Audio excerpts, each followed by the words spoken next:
రకంగా రెడీ అయిపోయినండి వండుకోవడానికి చేపలు.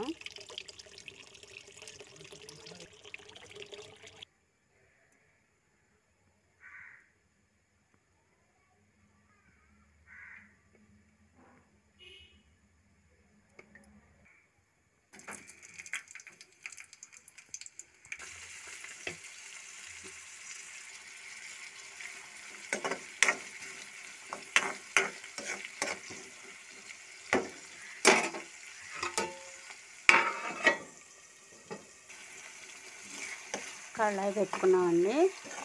దాంట్లో కొంచెం నూనె వేసుకున్నాం. పచ్చిమిరపకాయలు కొంచెం త్వరగా వేసుకున్నామండి. నెక్స్ట్ ముద్దికాయ వేసుకున్నామండి. పచ్చిమిర్చికి వేగనిచ్చేద్దాం. వేగిన తర్వాత అండి 2 నిమిషాలు డీప్లో పెట్టుకున్నామండి. డీప్లో పెట్టుకున్న మిరపకాయలు వేగిపోయినాయండి. ఇదిగోండి పచ్చిమిర్చిగా వేగినాయి కదండి. అసలు మామూలుగా అయితే కలిపి పెట్టేవాళ్ళండి. ఇలా కూడా వండుకోవచ్చు. ఇప్పుడు డీప్గా వేగిన దాంట్లోనండి పచ్చిమిరపకాయలు వేసేసుకున్నాం. చేపలు వేసేసుకున్నామండి. ఈ రకంగా శుభ్రం చేసేసుకున్న చేపలండి. ఇవి పక్కిలండి. పక్కిలు అంటే అన్ని రకాలుగా ఉంటాయండి. పాల పరిగెలు, ముళ్ళ పరిగెలు, అలాగా గురక పిల్లలు, అలా అన్ని రకాలుగా పక్కిలండి.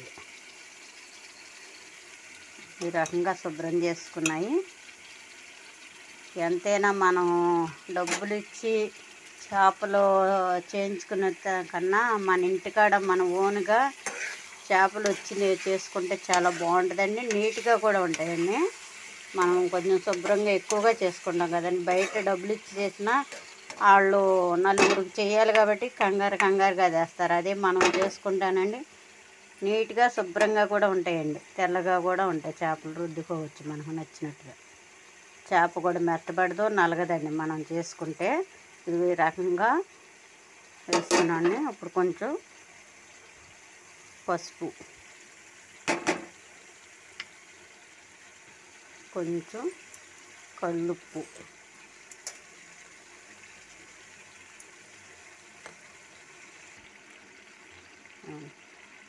అల్లం పేస్ట్ అండి. ఇది కొంచెం వెల్లుల్లిపాయ, అల్లం, ధనియాలు, ఎండు కొబ్బరి, గసగసాలు, లవంగా, చెక్క అన్నీ పొడి చేసేసుకుని మొత్తం కలిపి నూరేసుకున్నామండి అల్లం పేస్ట్తో. మొత్తం అది చూపిద్దామంటే వీడియో మొత్తం నాకు సరిపోలేదండి టైము. అందుట్లో చేపలు చేయటం, రుద్దటం అన్నీ నేనే కదని చేసుకున్నా. కొంచెం వీడియో చేయటం కుదరలేదండి ఆ బిట్టు. ఈ రకంగా అల్లం పేస్ట్ వేసుకున్నాం. కొంచెం కారం వేసుకున్నామండి. కొంచెం వాటర్ పోసుకున్నామండి. ఇది కొంచెం ఎగురండి. ఇది పులుసు కాదండి, చింతపండు వేయకుండా ఎగురైతే బాగుంటుందండి. చిన్న చేపలు ఎవరి ఇష్టం వాళ్ళదండి. పులుసు ఇష్టపడితే పులుసు, కానీ మా బావగారు కొంచెం ఎగురు ఇష్టమండి. మా బావగారు అంటే మా అక్క వాళ్ళ ఆయన నీటి కాలువ మీద, పొలాల కాలువ మీద ఉంటున్నాడండి. ఆయన ఉంటే అక్కడ చేపలు దొరికినాయండి. అందుకని తెచ్చారండి. చేసి ఈ విధంగా వండుతున్నానండి. ఇవాళ మంగళవారం మేము తినమండి. మా బావగారు వాళ్ళకి మగవాళ్ళ కోసం వండానండి. ఈ రకంగా చేపలన్నీ ఎగురేసుకున్నాం.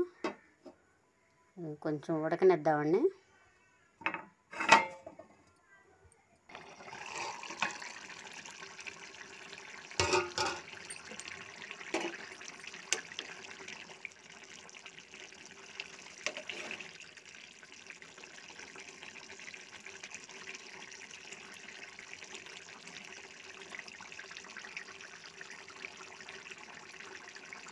కొంచెం ఎగరాలండి. కొంచెం నీరుగా ఉంది. కొంచెం ఎగిరితే ఇంకా బాగుంటుందండి.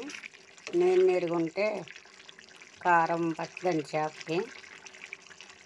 నీళ్ళు కనిపిస్తుంది, రుచి అనిపించదు. కొంచెం ఎగరనిద్దామని కొంచెం ఎగరనిద్దాం.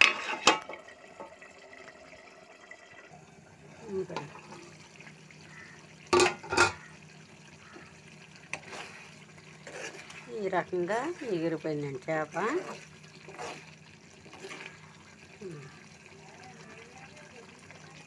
ఇలాగా ఎగిరితే కూర కమ్మగా ఉంటుందండి. ఎగిరిపోయిన కూర తయారైపోయిందండి.